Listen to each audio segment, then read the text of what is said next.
mochilers! Sejam bem-vindos a mais um episódio do podcast Moda na Mochila. Eu sou a Mariana Lima, fundadora dessa comunidade, que é única e que conecta profissionais de moda mundo afora e ensina vocabulário de moda em inglês. Hoje eu vou conversar com a Milena Garcês, estilista e pesquisadora de moda. Ela é paulista e já passou por grandes empresas como Adriana Degrees, Shoulder e Grupo Restock. Até que Santa Catarina, o meu estado, a trouxe para ser head design em uma marca local. Mas a vida de mochiler a chamou e há 7 anos a Milena mora em Nova York. Lá ela estudou branding na FIT e fashion business na Parsons. E também atuou como fashion stylist na peça imersiva Inside the Wild Heart, inspirada em Clarice Lispector, e foi designer na Chelsea Walker, New York City. Em 2007, a Mi fundou a Orange 152, a sua empresa de pesquisa de tendências para marcas brasileiras, além de atuar como trendspotter para a Start by WGSN. Milena, bem-vinda ao Moda na Mochila. Estou muito feliz em te entrevistar. Recebi várias recomendações suas durante esses últimos meses. Então, obrigada, Cris, obrigada, Andressa, que me indicaram o teu perfil. E muito obrigada. Obrigada, Mari. Prazer estar aqui com vocês. Muito bem. Mi, eu quero entender um pouquinho mais como que você decidiu estudar moda. Teve alguém que te inspirou na tua trajetória? Então, na verdade, tem aquela coisa do clichê, assim, eu gostava muito de desenhar, né? Tinha essa contato com a criatividade, que eu acho que te coloca nesse mundo de possibilidades. Eu sempre tive essa veia muito artística. Então, acho que isso foi um ponto forte que, consequentemente, me levou a escolher moda, né? Então, assim, tinha essa...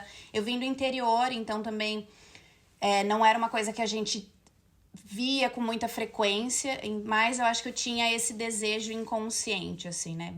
De estar perto desse universo mesmo. Eu já gostava de imaginar looks quando era, assim, nos meus 12 anos.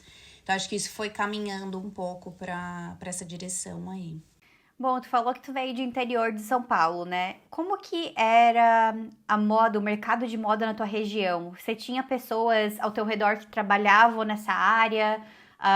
Como que era a visão da tua família, dos teus amigos em relação a esse mercado? Como que isso te influenciou, de certa forma? Eu acho que veio uma coisa muito forte minha mesmo, né? Na minha casa, minha mãe era professora, meu pai engenheiro, meu irmão advogado. Então, todo mundo muito... Meus primos são médicos, administradores. Então, é todo mundo muito... não tem essas profissões muito alternativas, assim, né? Hoje em dia melhorou. Tô falando lá dos, 2000, assim. Então, hoje em dia tem outras opções. Mas eu acho que eu tinha essa coisa muita conexão com a criatividade, eu tinha esse interesse. Graças a Deus, assim, meus pais sempre foram muito legais, muito parceiros e super me incentivaram. Eu tinha até um ponto interessante, eu fiquei só dividida entre ser psicóloga, porque eu faço terapia há muitos anos, eu amo, assim, sou apaixonada por esse universo. Adoro conversar, filosofar sobre a vida, então, assim, por conversas profundas é comigo mesma. E eu tinha o único momento, assim, quando eu tava no terceiro colegial, eu fiquei dividida. Eu falei, nossa, será que eu faço psicologia ou será que eu faço moda? E eu acabei indo pra moda. E é tão engraçado que eu acabei, depois de muitos anos, eu acabei vendo que o que eu faço hoje, que é pesquisa de tendência, é essa análise de comportamento, né, e padrões, só que voltado pra moda. Então é muito interessante como com o passar dos anos as coisas vão se fundindo mesmo, né? E no interior, assim, o que seria mais plausível seria eu fazer a parte de psicologia, até porque para fazer moda eu teria que ir para São Paulo. Mas eu fui, a gente, né, abraçou a mudança, fui para São Paulo. Então, assim, teve bastante incentivo por parte da minha família. Obviamente, meus irmãos, eles ficavam, mas será? Moda? E foi, assim. Então, e na cidade em si, tinha, assim, algumas coisas que os meus contatos, vamos dizer, com moda...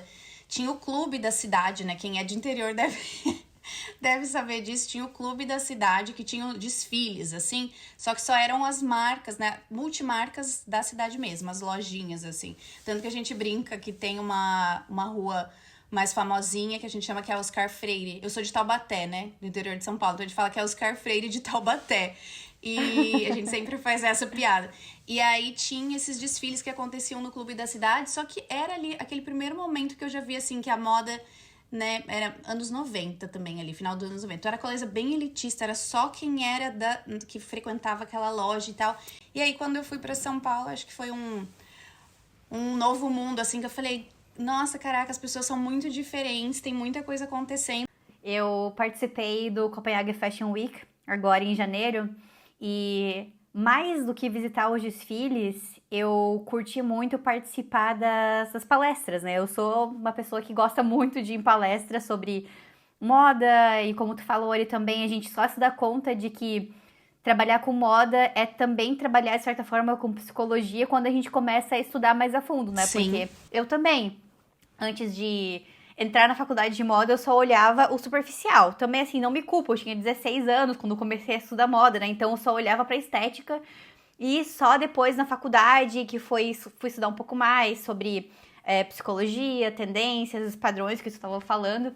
E achei muito interessante ali que tu falou sobre esse lado elitista da moda, né? E eu fiquei muito surpresa em participar do Copenhagen Fashion Week de como é possível a gente, se quiser, entrar nesse meio e participar dos desfiles. E até muitas colegas da faculdade que não são brasileiras, são daqui mesmo ou são de outros países, tinham muito medo em aplicar para participar dos desfiles. Muitas delas falaram para mim, por que tu tá indo pro Copenhagen Fashion Week? É impossível de conseguir um lugar para participar dos desfiles. E eu falei, não, eu sou brasileira, eu não desisto nunca. E eu até nem achei que eu fiz muito esforço para aplicar para participar dos desfiles, e mesmo assim eu já consegui. E assim, só para colocar uma mensagem, né, que se você quiser ocupar um lugar na moda, é possível. Mas teve outra mensagem que eu recebi de uma pessoa que estava tá participando do painel lá do Copenhagen Fashion Week. Ela falou assim, o seguinte, que eu achei muito marcante. Bom, se você aqui que é um novo profissional de moda, se você quiser fazer parte dessa indústria, desse formato que existe, tudo bem, você consegue, dá o seu jeito. Mas ela também encorajou as pessoas a criarem os seus próprios espaços na moda e não só dependerem desse mercado que você talvez tentou já e acha elitista de certa forma e não consegue entrar, né? E eu acho que quando ela tava falando isso, eu lembrei muito do Moda na Mochila e dessa comunidade que a gente tem e que a gente consegue se apoiar uma das outras e criar o nosso próprio espaço e não depender só de ter uma validação de certa pessoa, né? Como você falou, mas sim de entender esse mercado em conjunto. Então, eu achei muito marcante, assim, isso. E já que estamos falando sobre entrar no mercado, eu queria saber como é que você, então, furou a bolha da moda em São Paulo. Quais foram as suas primeiras experiências profissionais lá no Brasil? No Brasil, bom, em São Paulo, né, depois que eu fui estudar, eu fiz a faculdade e estudei no Senac e na faculdade mesmo, né, porque o Senac também tem os cursos técnicos. E de lá eu já comecei a trabalhar. Então, assim, uma das primeiras marcas que eu trabalhei foi a Adriana Degreias, né, que é especializada em biquíni. Depois de lá eu fui para Shoulder. Então, trabalhei um tempo ali com a parte de tecido plano. Eu tive boas chefes ali. Foi quando eu comecei a trabalhar como estilista júnior e tal. E depois disso eu também fui para o grupo, para JEP, né, que era o grupo da Luigi Bertolli. Eu trabalhei, foi uma das empresas que eu mais gostei de trabalhar, assim, era realmente uma empresa muito legal. Eu amava o produto, amava a cultura da empresa em si. Também depois trabalhei como estilista na Bobô, então foi também uma outra ruptura, porque era um mercado mais de luxo, assim, né, em comparação ao que eu fazia, que era mais contemporâneo, comercial na JEP.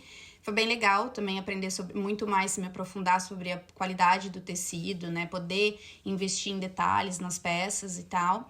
E depois eu tive essa oportunidade de trabalhar em Santa Catarina, né? Na Mundo Lolita, que é uma marca que eu tenho um carinho enorme, que eu pude observar ali também um crescimento, né? Participar também de um crescimento bem grande ali da empresa, onde eu pude também ver onde tudo que eu aprendi nas empresas grandes, eu consegui colocar em prática numa empresa menor que estava se estruturando, né? E tenho muito orgulho de ver a trajetória delas até hoje.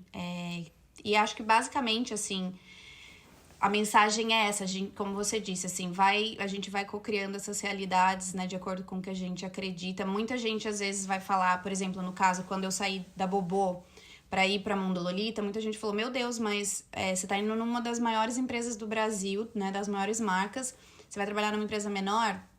E foi muito bom os dois, né? Eu fui muito feliz nas duas empresas, só que eu acho que na Mundo Lolita, uma empresa menor, eu pude ver mais o trabalho se desenvolvendo, né? Assim, não era tão segmentado quanto num grupo muito grande.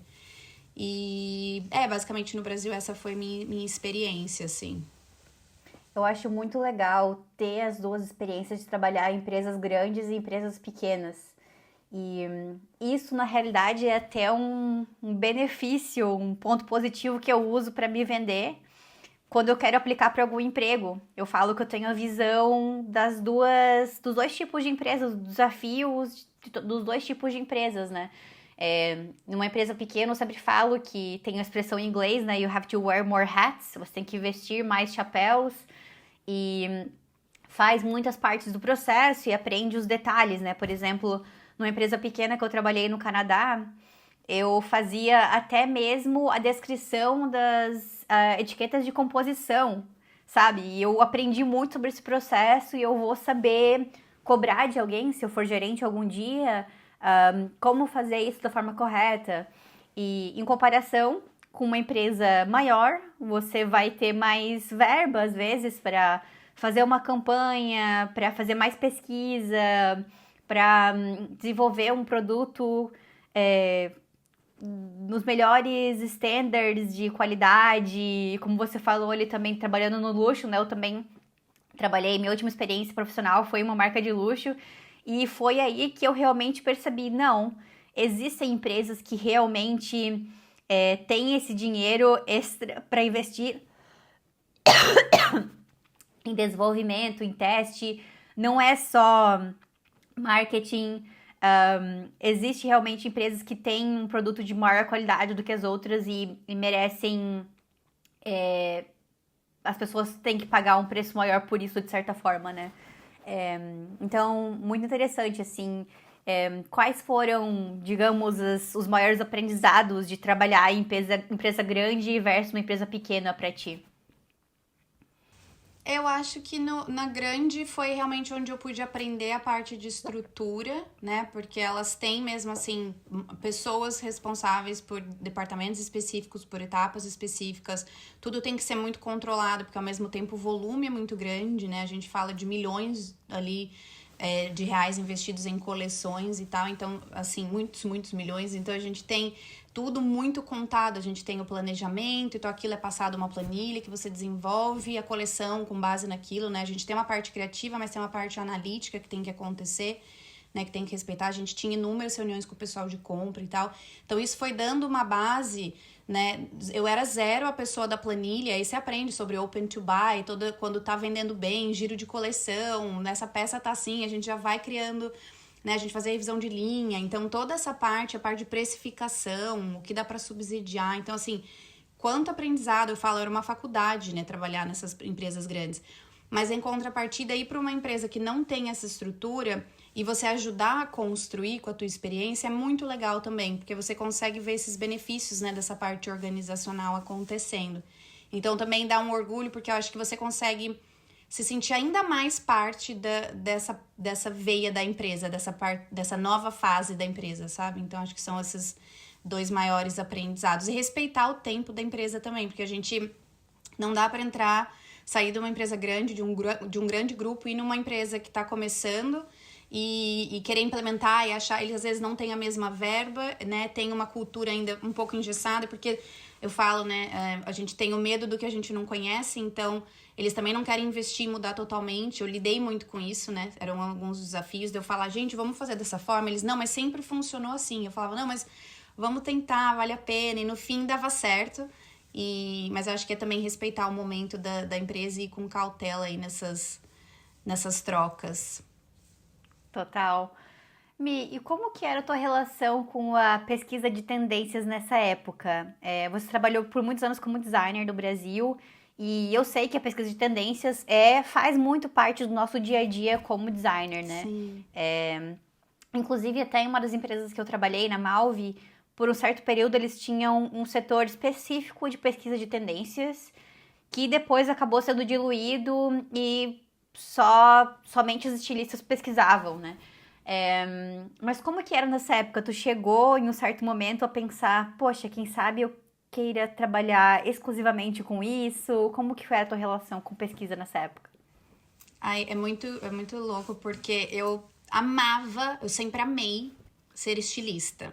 Tanto que eu brincava com a minha chefe, eu falava assim, eu não quero ser coordenadora, eu quero ser estilista, porque eu amo desenvolver. Eu falei, eu quero desenhar. Eu falei, eu posso passar minha vida inteira desenhando? Eu amava atender fornecedor, eu ia muito pro sul pra visitar fornecedores. Nossa, eu ficava feliz. A minha compradora de falar, pelo amor de Deus, para de passar ficha. Porque eu parecia uma máquina. Nossa senhora, eu ia vendo aquilo, ficava... Eu atendia fornecedor de tecido, na época eu morava em São Paulo, eles vinham com as bandeiras. Mari, meu coração disparava. Eu começava a ter, tipo, meu coração bum, bum, bum. Aí eu falava... Aí ela, o que foi? Eu falava, ai meu Deus. Eu falei que eu começo a imaginar uma calça, uma blusa, um vestido. Eu falei, eu preciso botar isso no papel. E eu falei, tô desesperada. Daí eu já começava a anotar, tipo, o que eu tinha pensado, porque já vinha... Aí eu falava, gente, eu amo muito mesmo o que eu faço, assim. Era surreal, porque tinha essa reação física. E a pesquisa, ela fazia parte do meu trabalho como estilista. Só que eu falava que era o luxo, porque quando você trabalha nas outras empresas, você tá apagando incêndio, né? É produção, é aprovar piloto, você tem que colocar as coisas no painel, você tem que bater com o pessoal de compra, você tem que falar com o pessoal do marketing, qual que é o tema da coleção, você tem que apresentar. Nossa, é uma correria. E tem que ir em loja, às vezes vai ver o que não tá vendendo e tal, então é um incêndio, assim. E daí você fala, como que eu ainda vou ter tempo pra parar e ter essa parte inspiracional? E aí eu ia nas palestras que aconteciam até no Shopping Iguatemi, da WGSN, e eu ficava assim, eu saía de lá assim com a cabeça bombardeando de ideias também. E eu Nossa, falava, eu cara, amava que essas palestras. incrível! Inclusive, até em Santa Catarina, eu trabalhei na Malve por um tempo e a maior parte foi em Jaraguá do Sul.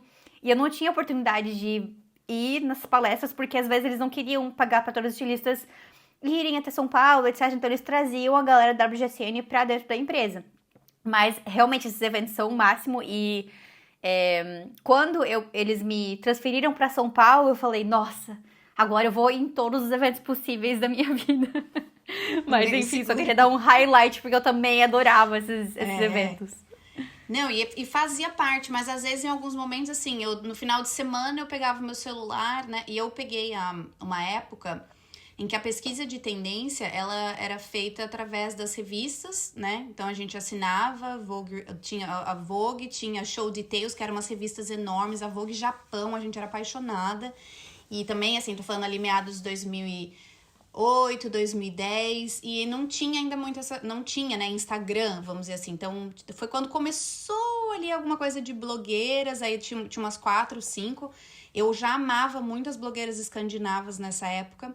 Eu já olhava, porque eu fiz uma viagem a turismo pela Escandinávia, eu fiquei completamente apaixonada pelo design. Eu fiz Suécia, Finlândia, Noruega, e eu falei, meu Deus, aliás, quero muito voltar. Foi para um dos primeiros contatos, assim, com a Europa, Dinamarca e tal. Venha, eu vou te fazer um tour aqui pra cidade que eu moro e eu vou te levar no museu também. Já museu tenho uma têxtil. guia. E eu fiquei apaixonada, assim, então do estilo delas e tal. E ali a gente fazia essas pesquisas, tinha muita coisa diferente, né? Era muito diferente. Então, isso que sempre me chamou a atenção. Algo que tem um DNA muito específico, uma coisa que eu nunca vi, um design limpo, mas muito criativo. E aí, isso já fazia parte, né? A pesquisa, fazer a viagem de pesquisa para comprar amostra e tal. Só que eu nunca tinha pensado, assim, honestamente, que um dia eu trabalharia somente com isso. Porque eu era muito feliz. Eu ainda sou apaixonada pela parte de estilo, assim. Eu gosto muito. Tanto que alguns dos nossos clientes hoje, às vezes, pedem pra gente fazer, tipo, uma pop-up. Eu tenho algumas pessoas no time comigo, né? Alguns freelas, e a gente faz esses trabalhos juntas. Assim, claro que eu não consigo desenvolver coleções inteiras, porque a gente tem muita coisa acontecendo ao mesmo tempo. Mas às vezes a gente faz o envolvimento, porque é muito legal essa parte, né? E elas se complementam. Então, assim, foi uma surpresa. O fato de eu mudar pra cá, pra Nova York, foi o que de fato, assim, determinou pra eu trabalhar com pesquisa. Antes da gente mudar para o capítulo Nova York, que já tá surgindo, eu queria saber se tu sente falta de fazer esse tipo de pesquisa um pouco mais analógico, de pesquisar em revista, de ficar mais dependente de uma viagem de pesquisa, talvez, comparado com esse mundo hoje, onde a gente tem muitas referências e fica até sobrecarregado. Acho que a palavra em inglês, overwhelmed, é difícil de traduzir, né?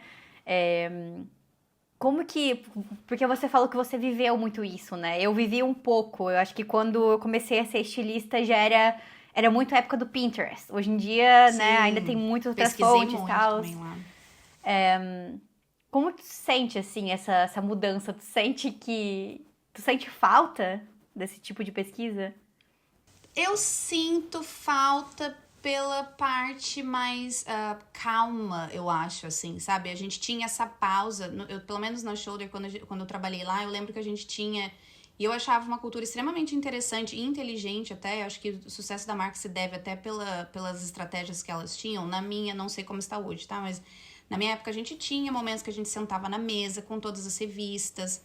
E a gente tinha aqueles post-its, né? Eu entendo hoje por uma questão sustentável que, né, vamos pro online, tem muita coisa acontecendo e tal. Mas eu sinto, acho que eu tenho uma relação afetiva com esse momento também. Eu era bem mais nova, né? E eu tô com 37, na época acho que eu tinha 23 anos. E eu sinto falta desse momento porque era uma pausa inspiracional, assim, que a gente tinha todas essas aspirações, a gente viu coisas muito lindas. E eu acho que os desdobramentos aconteciam, né, as criações aconteciam sem ficar muito vinculada à cópia. Eu acho que hoje, como é tudo muito rápido, tá todo mundo falando de tendência, né? Até quem não é especializado nisso tá falando sobre a tendência. Ficou uma palavra, de certa forma, em alguns momentos até banalizada. Eu até mudei um pouco o termo dentro da Orange, a gente fala muito sobre manifestação estética para não falar tanto tendência. Olha, porque também para deixar a tendência mais para macro, né, para questões mais desse shift social, assim mesmo. E eu sinto falta disso, assim, dessa pausa, né, mais de olhar para isso com mais calma e tal, dessas descobertas. Eu acho que era mais devagar para você ter a descoberta, mas você também curtia aquilo com mais intensidade. Hoje é pauleira, tipo, é muita coisa acontecendo. A internet é no TikTok, são nas mídias, são nos sites especializados, eu vou em feira, então assim, é muita coisa. E a gente até fala, cidades grandes, né, que nem Nova York, assim, tem uma pressão sobre a gente, assim, também, de produtividade, de informação. Então, chega uma hora que você... fica assim um pouco, realmente é overwhelming mesmo, como você disse. Mas assim, acho que também tem o seu lado positivo dessa agilidade toda, em contrapartida facilitar outras pessoas que têm interesse em trabalhar com isso, ter mais acesso, né, porque elas também, a gente sabe que uma viagem de pesquisa não é barata, então às vezes a pessoa não pode viajar, mas ela tem acesso a essas informações, né, pelos instas, que nem o Insta da Orange, que a gente posta semanalmente aí as tendências, ou todas as outras empresas que já fazem isso com também muita maestria. Então, eu acho que tem os dois lados, assim. Acho que eu tenho um apego mais afetivo mesmo com aquela época. Não, o meu logo até... O meu logo, eu tava pensando nisso e esqueci. O logo da Orange, ele é o shape daquele post-itzinho que parece um lapisinho.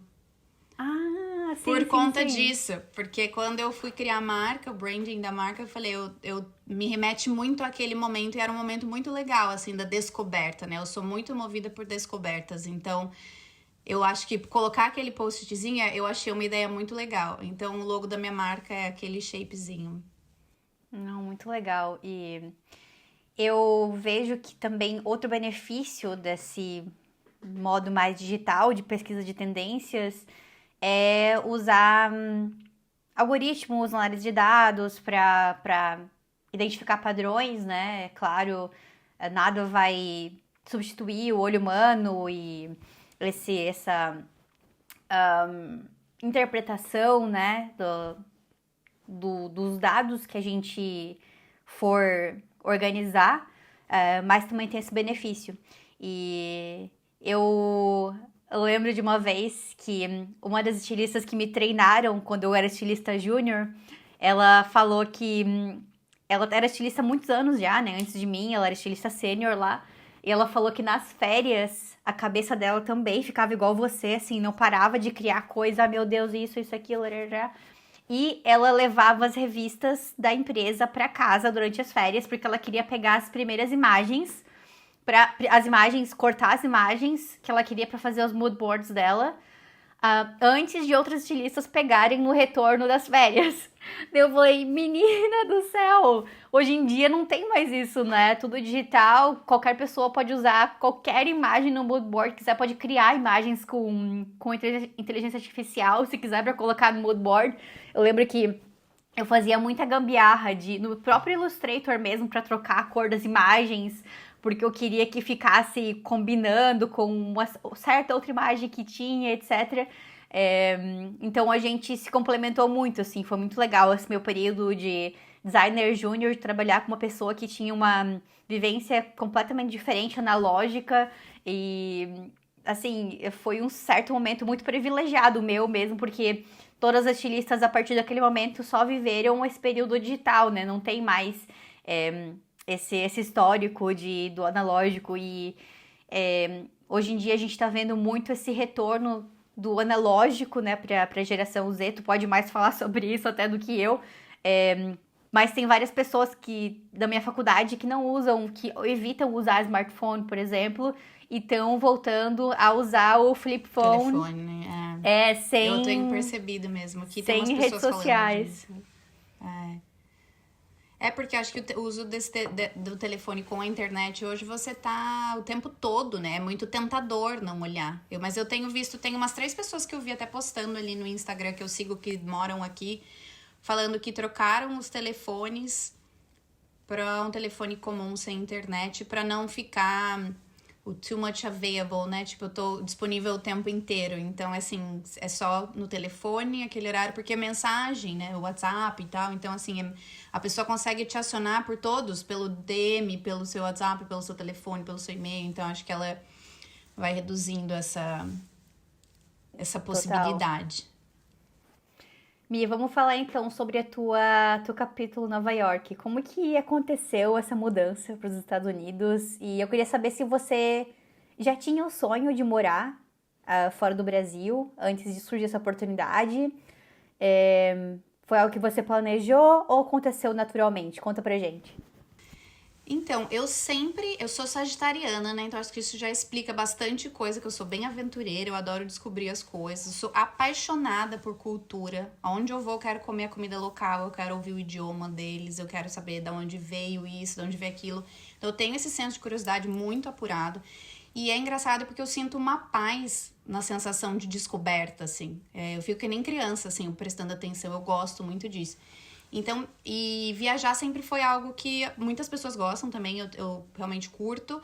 Mas eu sempre ficava assim, o mundo é muito pequeno pra gente morar num lugar só. E pra gente experienciar a cultura, eu falava assim, eu precisava morar nesses lugares. Eu acho que se eu pudesse, eu moraria a cada ano em um lugar. Assim, um ano eu estaria na Ásia, um ano eu estaria nos Estados Unidos, um ano eu estaria em cada país da Europa. Se eu pudesse, assim, esse seria o sonho. Porque eu acho muito legal isso, né? Você experienciar de fato, né, a vida da pessoa. E eu digo assim, pegar um metrô, entender qual que é não é só passar férias e ir no melhor restaurante e vir embora, é entender as dores e as delícias de cada lugar.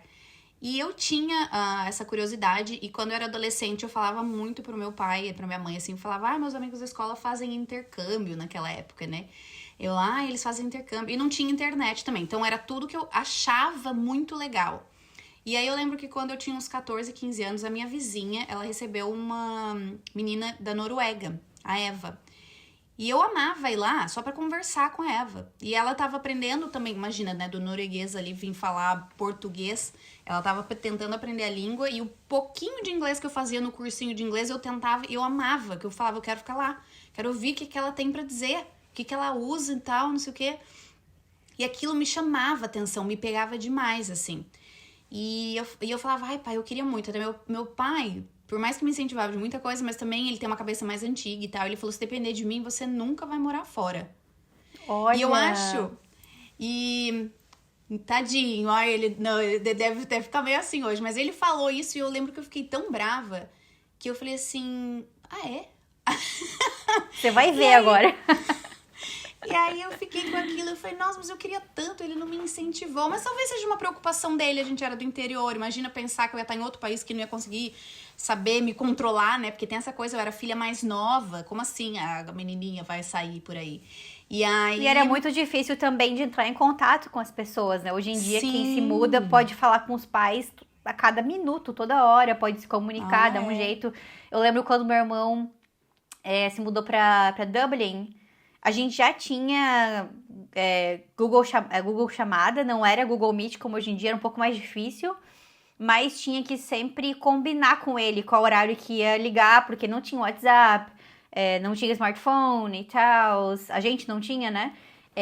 Era muito mais difícil comunicar. Imagina na cabeça do teu pai pensando: Sim. meu Deus, essa menina vai pra lá, eu vou ter que viver com o fato de que eu vou falar com ela de uma vez por semana, e sabe lá se ela vai atender o telefone. Às vezes até era uma vez por mês, porque era ligar.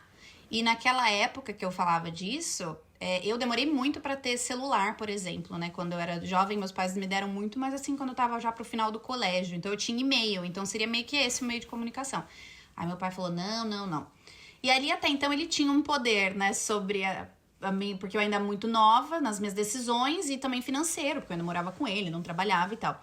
E aí fui crescendo e tal, viajava de férias e sempre falava, nossa, é muito legal. E aí voltava e tal, e daí um dia... já tinha me formado, em 2012, eu falei, eu quero... E eu estudei, é muito engraçado, né, a minha história com Nova York, porque eu estudei 3 anos de italiano, porque o sonho da minha vida era morar na Itália e fazer um curso da Polimoda em Firenze, e era o sonho da minha vida. E aí, só que na empresa que eu tava, a gente trabalhava muito com China, e eu senti que o meu inglês precisava melhorar muito.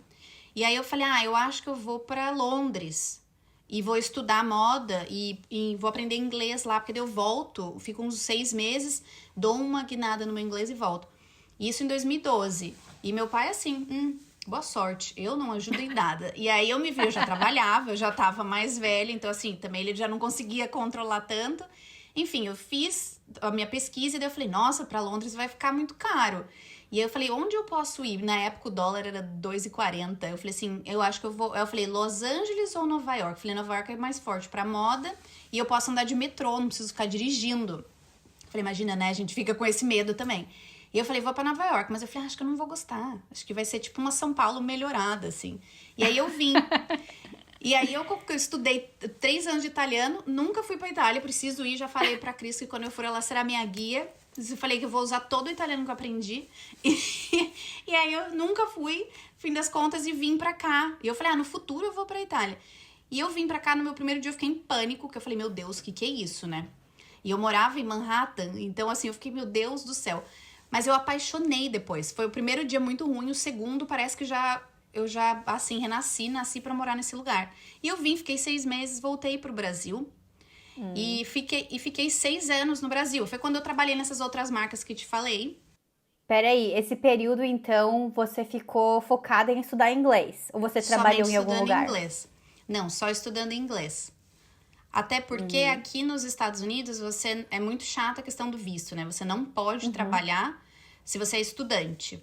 Nenhum tipo de atividade remunerada. A menos que você esteja fazendo uma faculdade ou um master, e daí você pode fazer, com o OPT, você pode trabalhar para alguma empresa relacionada à sua área de estudo. E naquela época eu estudava inglês, né? E um business, assim, que eles tinham um inglês para business, para melhorar mesmo, assim, o teu vocabulário e tal. E aí eu fiz isso, voltei pro Brasil, e eu sempre ficava com aquela pulga atrás da orelha. Eu falava, e se eu voltasse para ficar mais um tempo? E aí fiquei no Brasil 6 anos e eu voltava, às vezes vinha fazer pesquisa aqui, às vezes vinha de férias e tal, mas fiquei apaixonada pela cidade. E aí em 2017 eu tava no Brasil, tava em Santa Catarina e tal, e aí me despertou esse desejo de novo. Eu falei, eu acho que eu quero ir lá ter um curso de branding, né? Porque eu sou pós-graduada também em gestão estratégica de moda, mas eu sentia falta de estudar algum outro assunto que tivesse a ver com moda. Então eu falei, eu queria muito ir, porque tem um curso legal de branding. Eu sei que o professor, ele trabalhou na Harley Davidson há muito tempo, então eu falei, ele deve ter muita coisa legal ali que a gente vai aprender.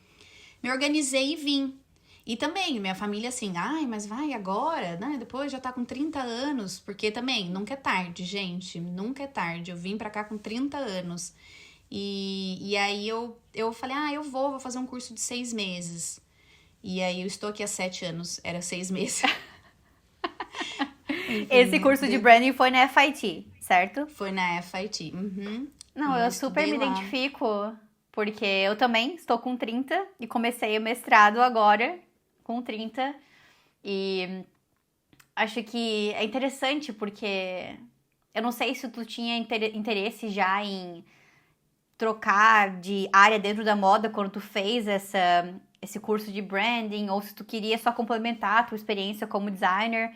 Mas eu praticamente estou fazendo uma transição de carreira agora, fazendo esse curso de marketing de moda, né? E é interessante, eu também penso assim que nunca é tarde para mudar, e eu acho que tem até alunas minhas também que querem fazer transição de carreira para outras áreas da moda, mas tem muito medo por conta da idade. E eu sempre falo para elas que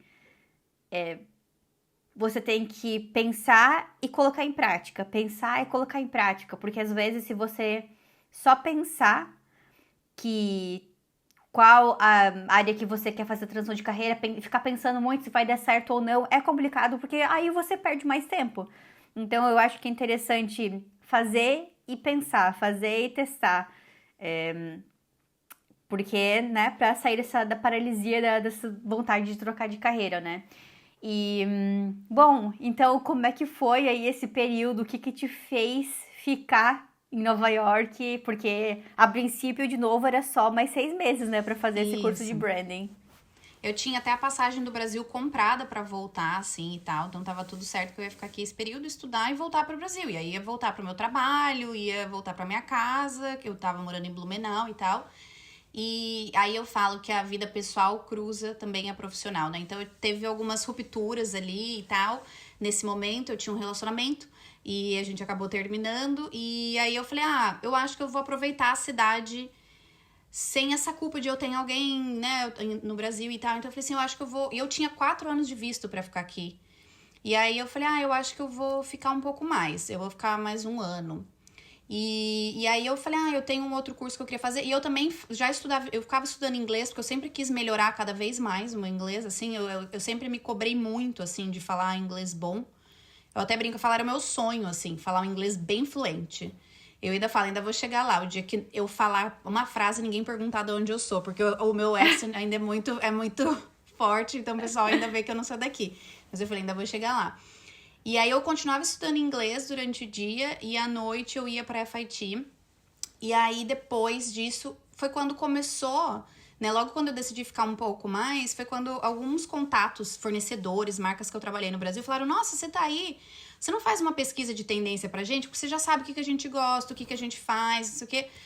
Faz umas fotos, faz uma análise pra gente e tal. Compra umas peças. Você tá vindo pro Brasil, traz umas peças." Daí eu falei, tá bom. Aí eu fui fazendo, daí aparecia uma, aparecia outra. Foi muito orgânico isso, assim. Não foi uma coisa... Eu jamais pensei que eu ia empreender, Mari.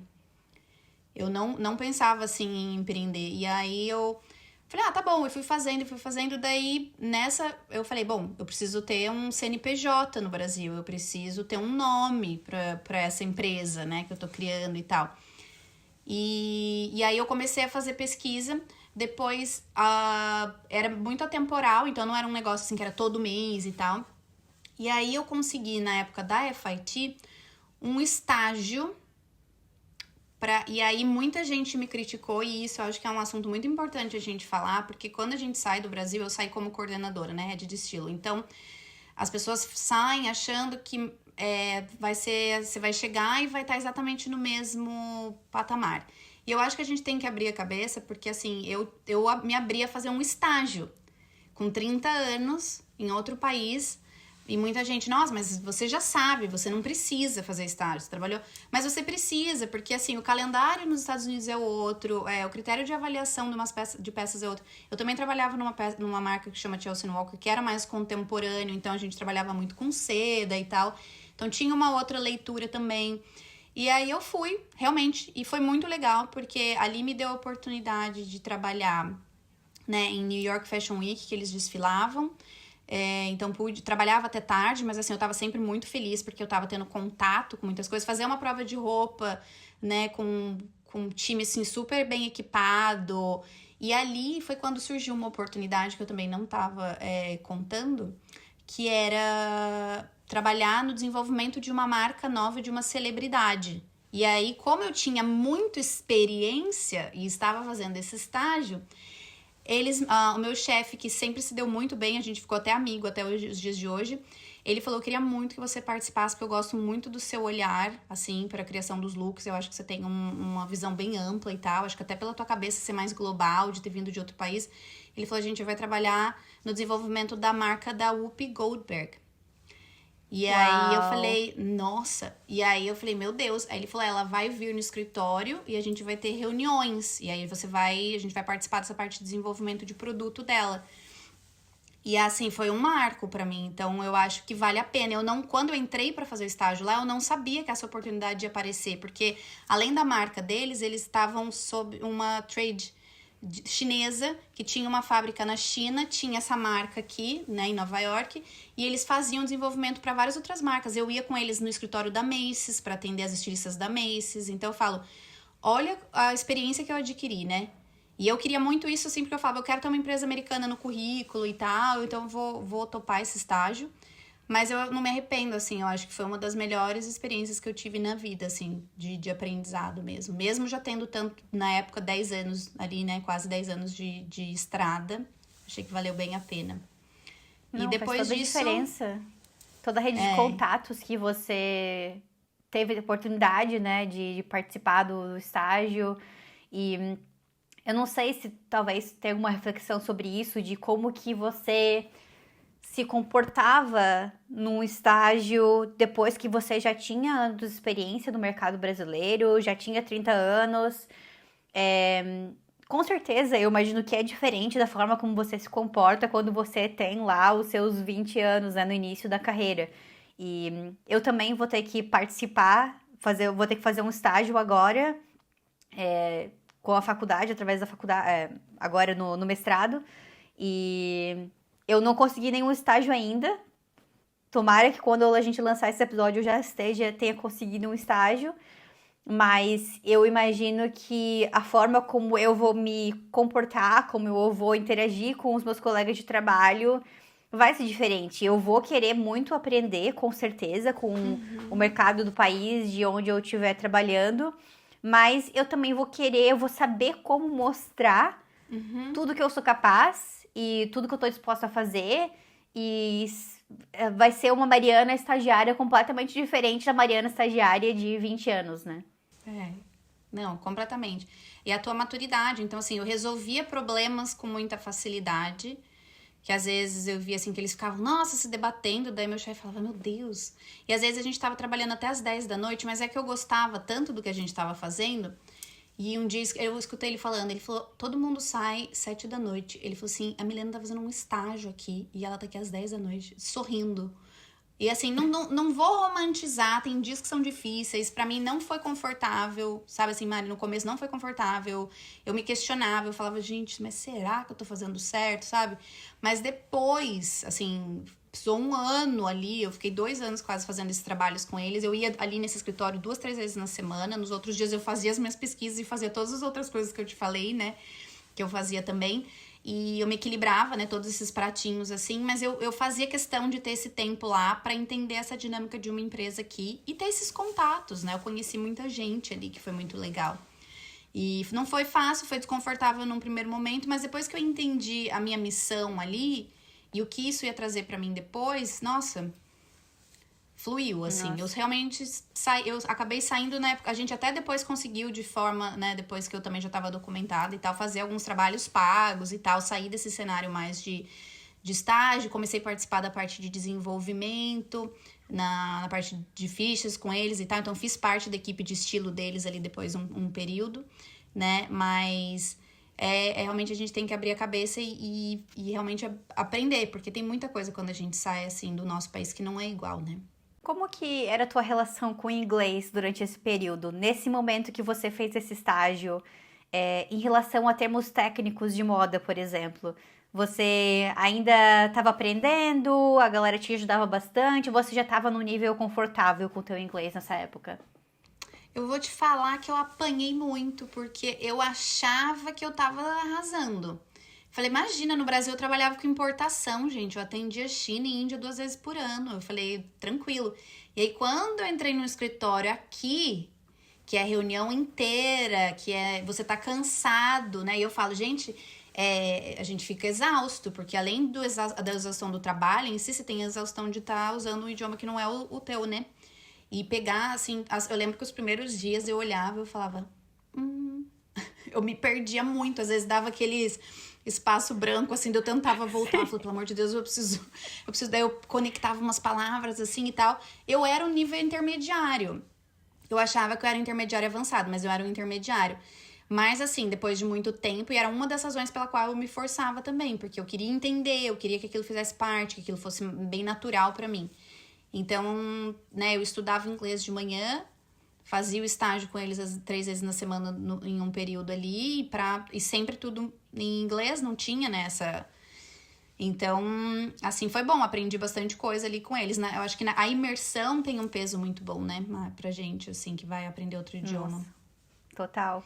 E se já existisse o Fashion Vocab Talks e o Moda na Mochila, com certeza você faria parte do nosso grupo, Com né? certeza, nossa, já ia me ajudar. Eu já ia lá com as palavras. Gente, me ajudem nessas.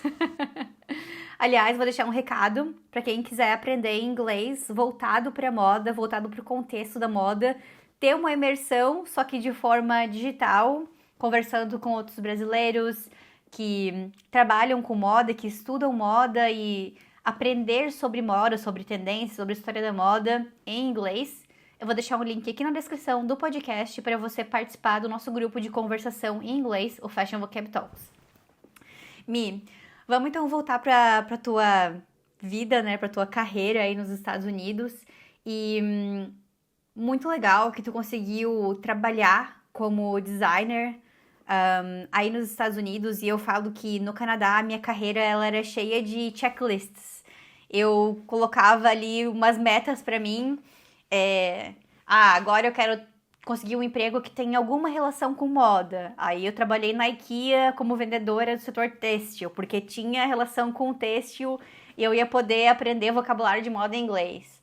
Aí depois a minha segunda meta era conseguir trabalhar como designer.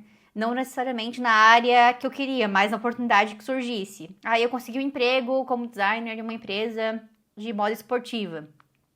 O meu terceiro ponto, minha terceira meta era conseguir emprego em uma marca que fosse de moda infantil, que era a mesma coisa que eu fazia no Brasil, eu amava fazer. E aí eu consegui uma vaga como designer em uma empresa de moda infantil canadense. E por aí vai, né? Só vai crescendo, né?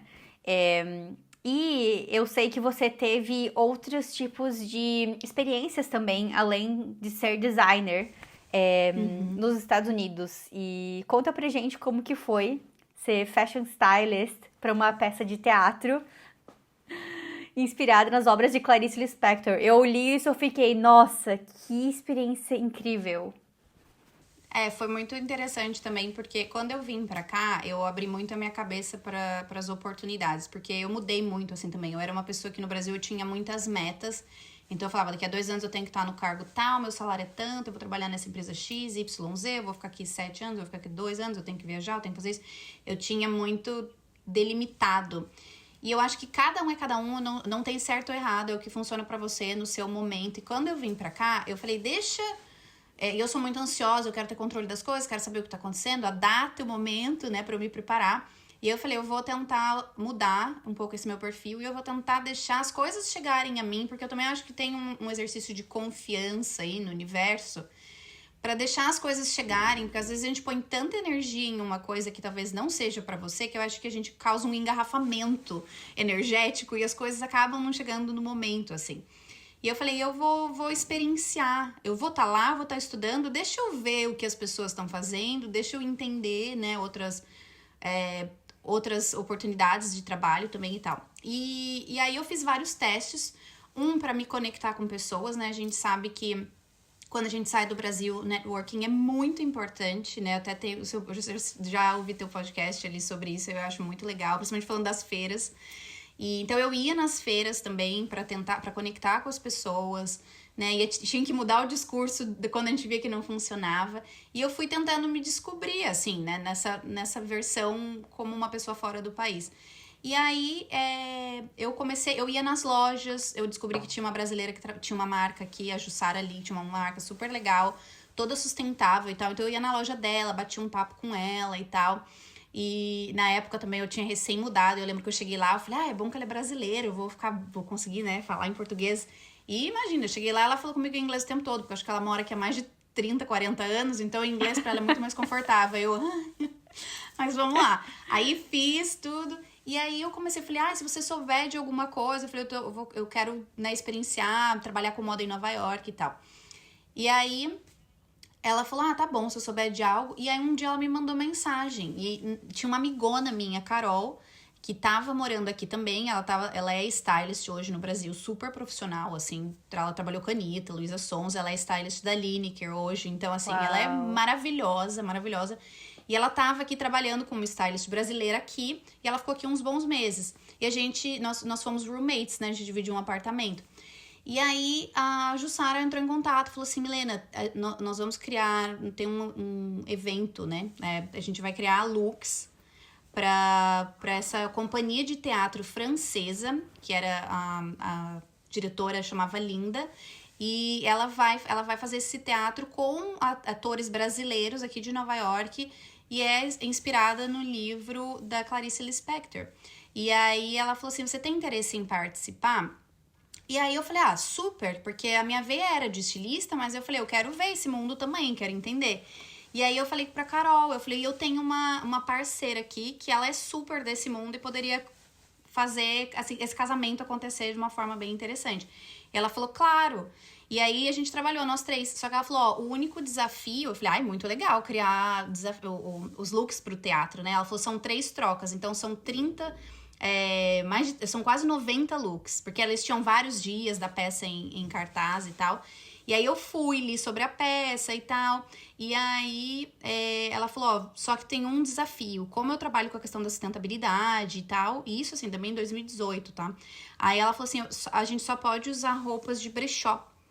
O desafio vai ser que você não vai achar grade. Então, às vezes, você vai achar aquela camisa que tem tudo a ver com aquele personagem, porque era feminino e masculino, né? Então, tinha que achar camisa, chapéu, um sapato e tal. E ela falou, mas aí talvez não fique bom e a gente vai ter um time que vai ajustar, vai fazer as correções. E daí, fui eu e a Carol correndo semanas, e aí a gente ia lá fazer a prova de roupa. E outra, no brechó, você não pode fazer return das peças que você não gosta, né? Sério? Mas hoje em dia deve poder já, né? Ou será que não? Eu acho que ainda não. Você comprou.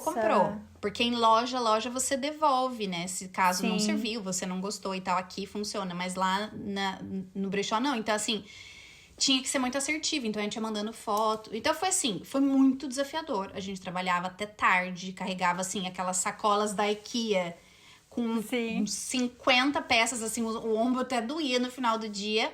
Né, era um perrengue, mas, assim, foi super legal. Foi super legal. Depois assisti, assim, a peça em cartaz, a gente vê os looks e tal.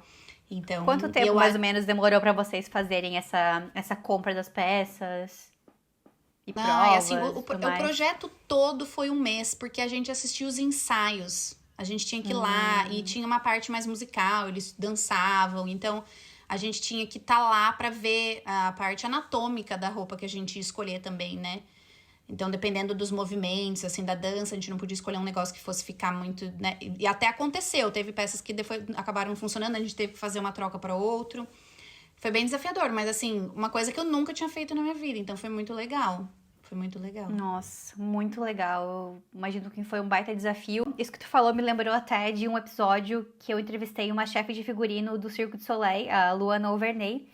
E ela estava trabalhando em uma peça, em uma temporada do Cirque, que era toda feita com tecidos sustentáveis. Era bem interessante esse episódio, eu não lembro exatamente como que era, mas eu lembro que ela até trouxe uma questão que teve uma vez uma designer de figurino, uma costume designer, que fez uns figurinos que eram todos com matéria-prima natural, com algodão, seda, essas coisas assim. E ela falou, bom, na teoria era tudo lindo, né? Mas essa designer, ela não pensou muito na anatomia, como você falou, e também na hora de lavar os figurinos, porque os atletas, os atletas, como fala, pessoas que fazem performance no circo?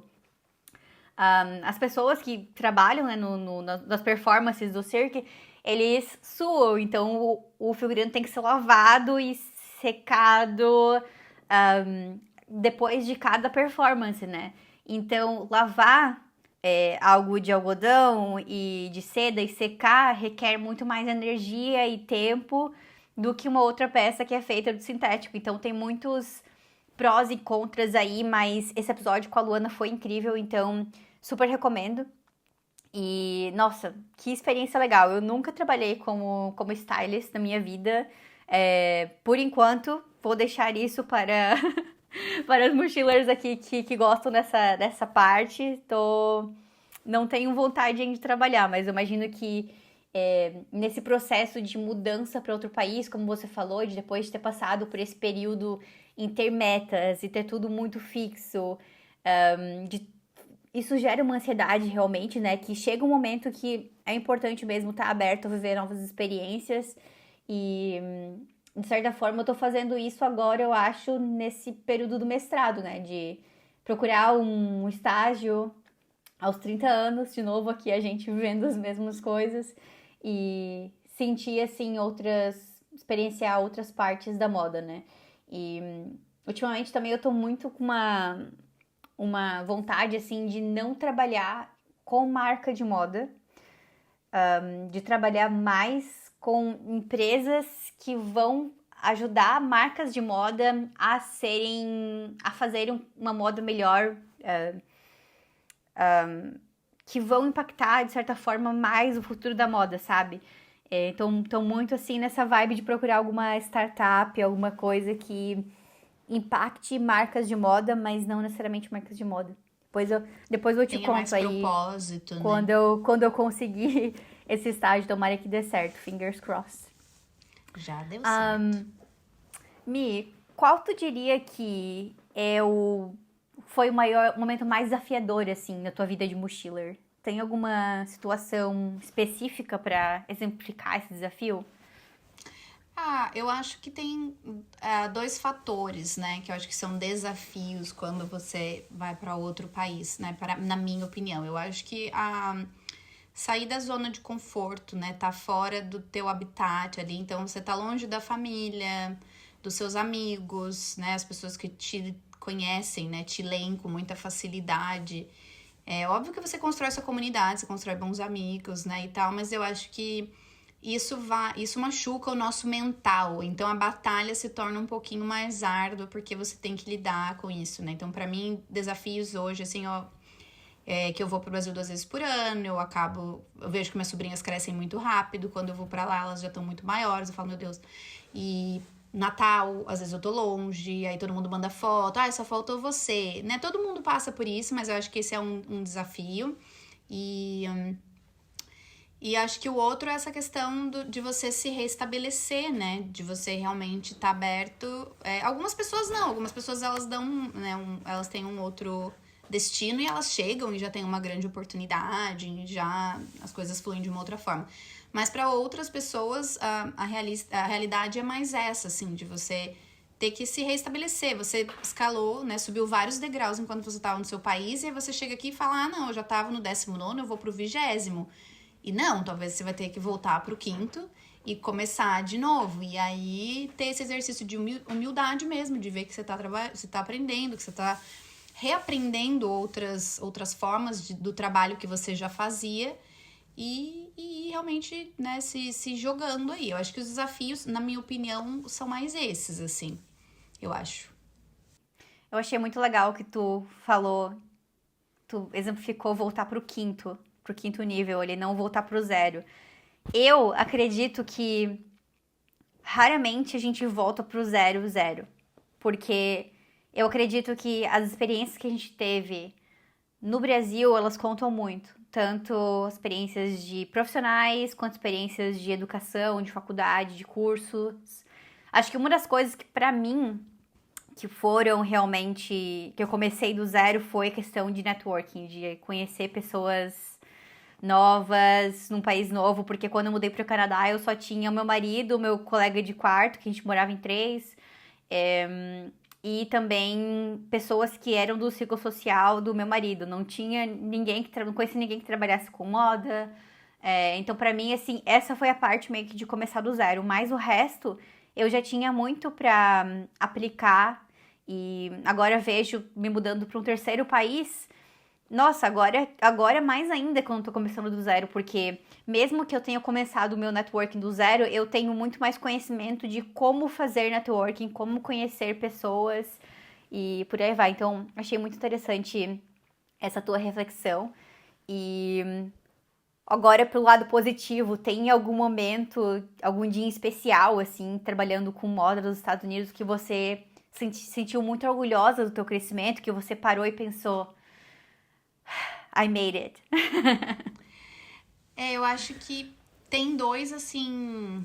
Tem dois momentos que eu acho que. Eu poderia falar, nossa, ter trabalhado com a Whoopi Goldberg, né? Porque realmente eu fazia reunião com ela, eu sentava na mesa com ela, conversava.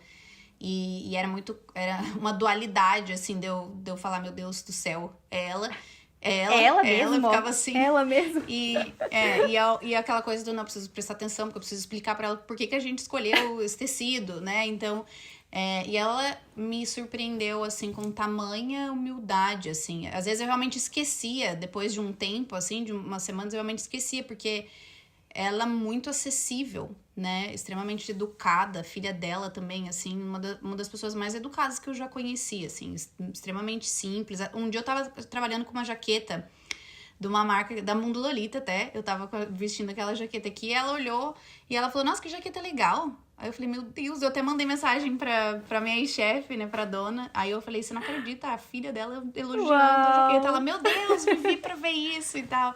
Enviei uma pra ela. E assim, esse foi um dos momentos, né? Tem dois. Mas ainda assim eu vou me dar os créditos e vou dizer que o melhor momento, quando eu falei, nossa, eu consegui.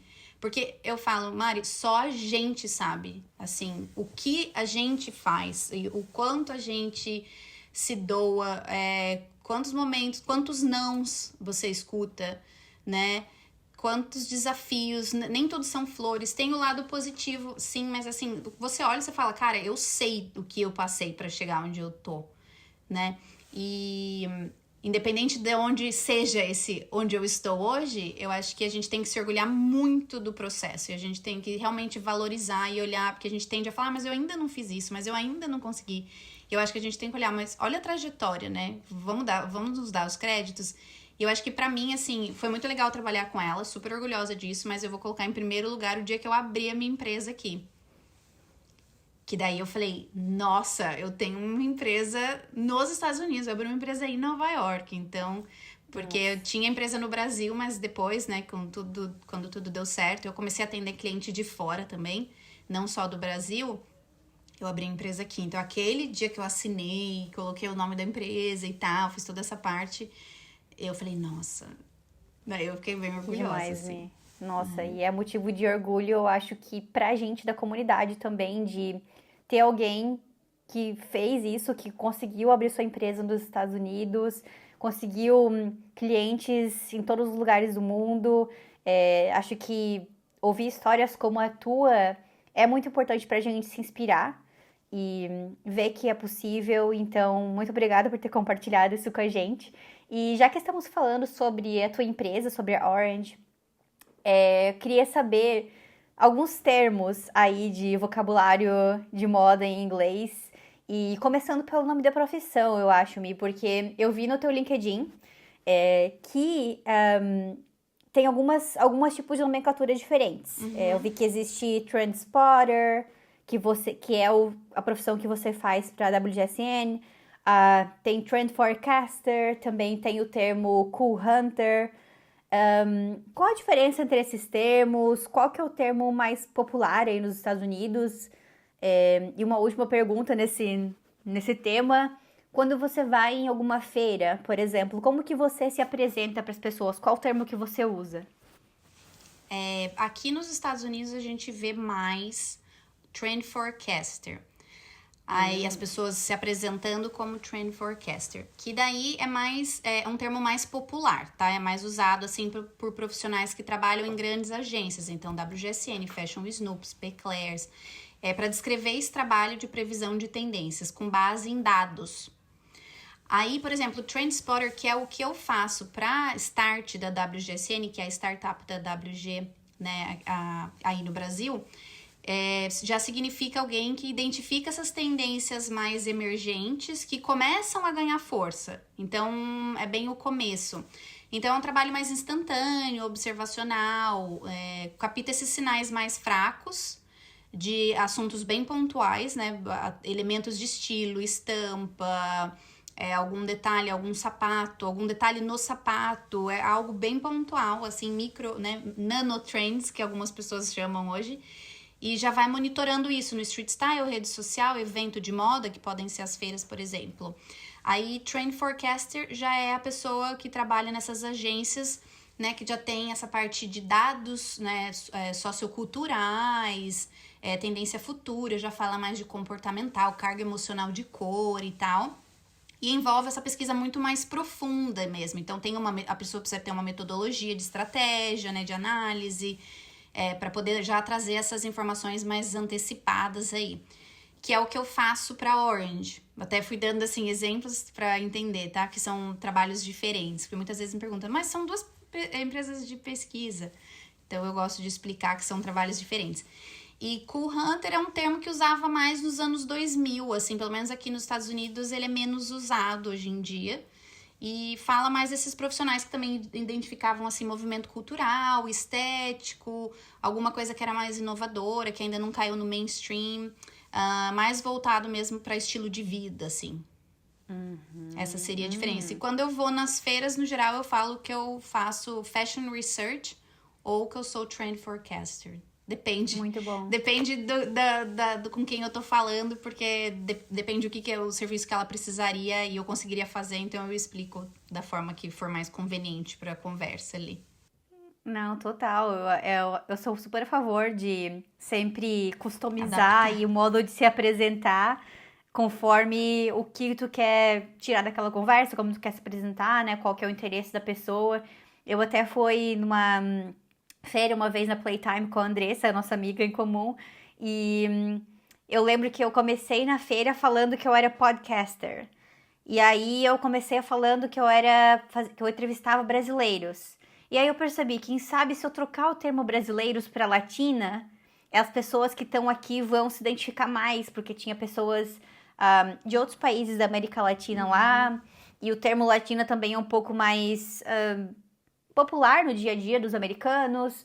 Então pensei, bom, eu vou ajustando aqui, e aí, nossa, muda completamente, assim, a forma como você é recebido, pelos lojistas, pelos donos de marca. Então, isso é uma coisa que eu falo muito também nos episódios de The Podcast Networking que você citou ali, até vou deixar na descrição, para pensar em como se apresentar, né? Muito bom, muito bom. Tem mais alguns outros termos que são comuns, assim, no teu dia a dia de vocabulário de moda em inglês, que são relacionados à pesquisa de tendências? Tem. A gente usa bastante alguns termos aí, né? Acho que principalmente porque muitas empresas, né, são de fora, então acho que a gente usa, na moda mesmo, a gente usa muito. Então, tem alguns que a gente usa mais aqui. Trends, né, já vem, tendências, vem muito do inglês. A gente usa key items, que são, né, as peças-chaves, key colors. A gente usa uma ferramenta de disseminação das tendências, que a gente chama de trickle across, que aí ela tem 2 segmentos, que é o bubble up, que é quando a tendência vem da rua e aparece nas passarelas, algum movimento, né, que vem da subcultura e vai para a passarela, ou trickle down, que é quando ele vem da passarela e aparece no street style depois. Então tem tem vários, assim, mas acho que esses seriam alguns que a gente usa bastante. Muito bom, muito bom. Esse é um termo que eu já estudei várias vezes, tanto no Brasil, quanto trouxe também para as alunas do Fashion Vocab Talks na aula, e também estudei de novo agora no mestrado, então eu acho que esse é um termo, assim, que profissionais de moda têm que ter na ponta da língua, né? Não importa se você é trend forecaster ou designer, ou trabalha com marketing, e muito bem. Uma professora minha até, ela falou um termo que eu não tinha ouvido ainda, que é o pendulum swing, que é o balanço do pêndulo, né? Para falar sobre esse movimento de tendências de quando elas voltam, ao invés de falar que ela é uma espiral ou que ela é um ciclo da moda, ela usou o termo pendulum, que eu não tinha ouvido ainda, não sei se você Nossa, já eu tinha também ouvido não, falar. achei super interessante e faz sentido, porque realmente tem muita coisa, né, os clássicos que retomam e tal. E tem até mais um que eu pensei agora enquanto a gente tava falando, que é o people watching. Eu uso muito, né? Às vezes eu falo assim, eu vou pra cidade porque eu vou fazer um people watching hoje. Porque como também street style é uma parte, né? Olhar como as pessoas estão vestindo na rua é uma parte muito importante pro trabalho. Às vezes eu realmente vou, sento num café e eu fico ali 1h30, 2 horas, realmente olhando as pessoas, vendo o que elas estão vestindo e tal. Então, até o comportamento, né? Então, isso Nossa, eu também é acho uma isso muito expressão. legal. Até mais prazeroso pra mim fazer isso do que realmente pesquisar a roupa em si parada, estática em uma loja. Eu acho muito interessante esse conceito, esse estudo do people watching. Não, a parte que eu mais gosto também, acho muito legal. Até porque a pessoa imprime o DNA dela, né? Então, até aquela blusa que você viu na loja, você pode falar, tá, uma camiseta branca. Mas daí, ou ela customizou, ela colocou com uma jaqueta, ou a identidade da pessoa também tem uma outra comunicação, né? Então, é muito interessante mesmo, as camadas que a pessoa Muito bem. carrega. E, bom, quero falar um pouco sobre a tua empresa agora, então. Quais são os serviços que tu oferece para quem aqui é designer, tá começando alguma empresa, tiver interesse em te contratar o teu serviço? Ou às vezes trabalhar com a Ord também, oferecer o serviço, uma parceria aí, né? Conta pra gente um pouquinho mais. Amo, gente, eu amo parceria. Podem entrar em contato, porque sempre tem algum projeto muito específico. Eu gosto de ter pessoas, né, super especialistas para cada tipo de pesquisa. Então, a gente sempre faz parceria com alguma designer do infantil, uma que é super técnica no denim, a outra que é mais voltada para o tricô. Então, eu adoro conhecer pessoas. Eu acho que é assim também que a gente fortalece a comunidade. Então, eu sou super aberta. E hoje a gente oferece, eu sempre brinco, né? Eu ofereço o que eu não encontrava quando eu era estilista. Então, assim, tem muitas empresas muito boas nas quais eu até pesquiso para fazer toda a análise e tal. Mas eu ofereço um trabalho customizado. Então, assim, quando eu era estilista, eu falava, poxa, eu precisava de uma pesquisa só de camisetas. Quais são os acabamentos para camiseta? Qual é a malha que está mais usada? A camiseta é fraudada ou ela é reta? Qual a estampa? Quais as técnicas de estampa? E aí mergulhar numa pesquisa muito profunda naquele universo. Eu tenho um cliente, por exemplo, que é só aviamento. Eles são uma fábrica de Nova Hamburgo que só fazem aviamentação. Então, toda a parte de metal eu pesquiso para eles.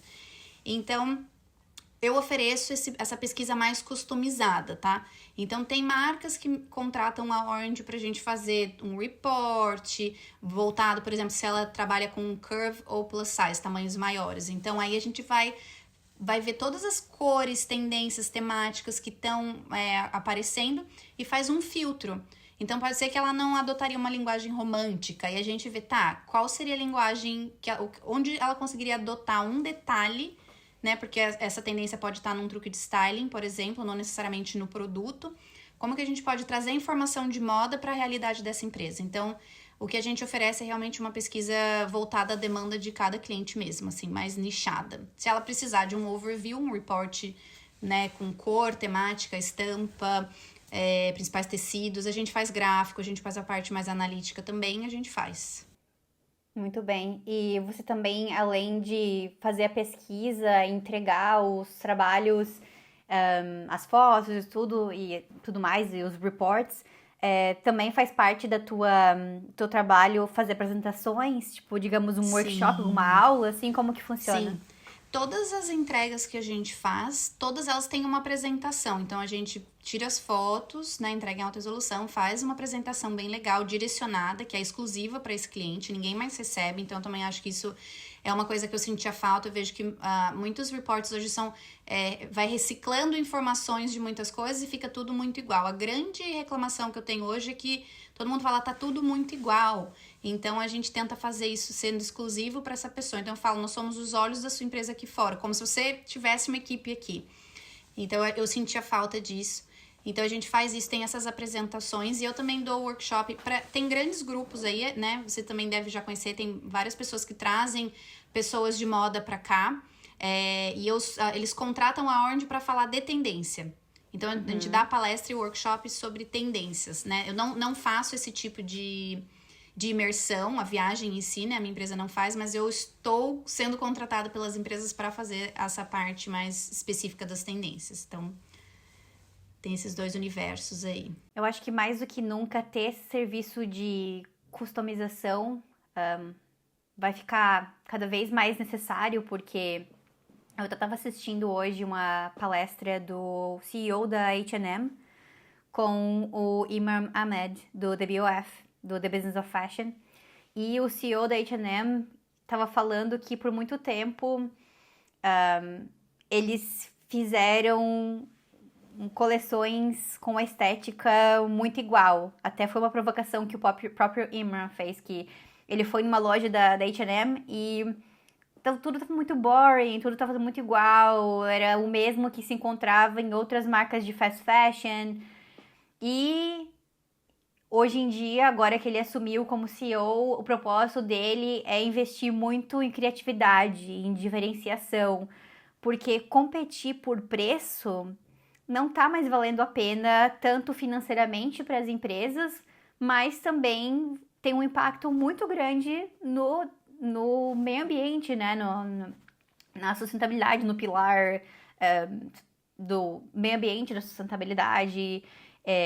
Então, ele está investindo muito em diminuir as coleções, deixar mais enxuto, mas com mais valor percebido, investir mais em criatividade. Então, eu acho que mais do que nunca vai precisar desse serviço de customização para trazer isso para as empresas, para fazer com que elas tenham diferentes fontes de informação e não só sempre olhar para reports iguais e criar coleções iguais e ter diferentes tipos de produtos aí, né? Não só competir pelo preço, todo mundo vai vender só o básico aqui, etc.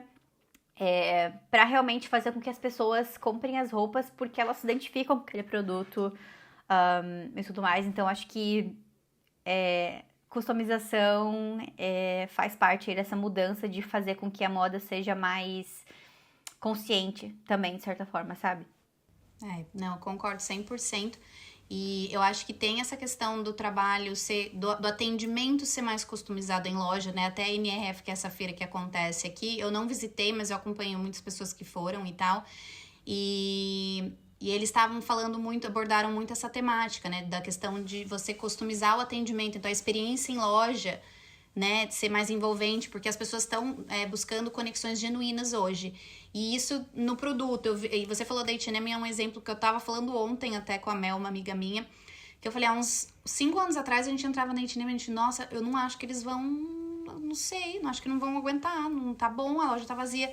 E agora, assim, eles melhoraram, a alfaiataria deles tá melhor, assim, o corte legal, investindo num tecido diferente, estão com aquela linha deles que é mais premium, preço um pouquinho elevado também, profundidade menor, mas uns produtos muito legais, assim, diferentes. E eles também estão com araras, né, nas lojas que eles chamam as pop-ups ali, né, não pop-ups, desculpa, loja conceito, com os pre-loved, que são as peças de second hand. Então, eles também estão investindo, eles estão vendo o que o cliente quer.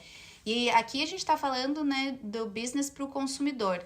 E o meu caso, a gente fala de business para o business, né, porque normalmente quem me contrata são donos de loja, donos de marca, fábrica de tecidos, eu trabalho com fábricas de tecido também, né, tecilagens, e as fábricas de PL também, né, contratam o meu serviço. Então, para elas também querem esse trabalho mais customizado. Então, assim, só receber um relatório que elas vão olhar e não vão saber como... Porque tem muita coisa muito legal, muito linda, né, um mood board muito legal, mas ela fala, tá, mas no meu dia a dia, o que eu uso, tá, me fala qual que é a cor que vai ter a ver com a minha marca. Então, a minha ideia hoje é suprir esse nicho, sabe, de empresas que precisam dessa leitura da tendência para elas, assim, mais adaptadas, e realmente criar. Eu faço reunião antes, eu faço reunião depois, então é realmente criar essa conexão mais genuína mesmo.